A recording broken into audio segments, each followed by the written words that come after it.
बघत आहात यश ब्लॉग्स आणि मी तुमच्यासाठी घेऊन आलो आहे एक हॉरर स्टोरी. गोष्ट सुरू होते एका प्रवाशापासून. तो सायलेंट हिल या डोंगराळ भागात प्रवास करत असतो.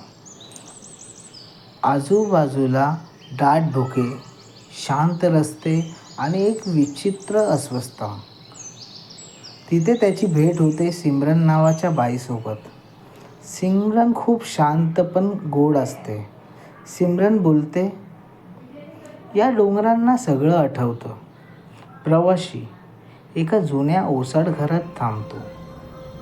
गावकरी त्याला तिथे राहू नको असं सांगतात, पण तो ऐकत नाही. मग रात्री पावलांचा आवाज येतो. दरवाजे आपोआप उघडतात बंद होतात आणि थंड वारा असा सुटतो आणि कुजबुजलेला आवाज असा ऐकू येतो. त्याला एका बाईची तिथे प्रतिबिंब दिसते. ती बाई जिवंत असताना तिचं लग्न जबरदस्तीने लावण्यात आलं होतं. तिला प्रेम करायची आणि स्वतःचं आयुष्य जगायची संधी मिळाली नाही.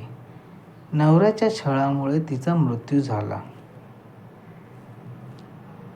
ती आत्मा कोणाला मारत नाही, ती फक्त आपली वेदना दाखवते. ती भूत नाही, ही एक पीडित आत्मा आहे. सकाळी घर पुन्हा शांत असते, कोणीही नसतो, पण तो अनुभव प्रवाशाच्या मनात कायमचा कोरला जातो.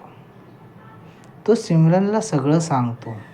सिमरन फक्त हलक्यासच हसते आणि म्हणते, काही आत्मा न्यायासाठी थांबतात.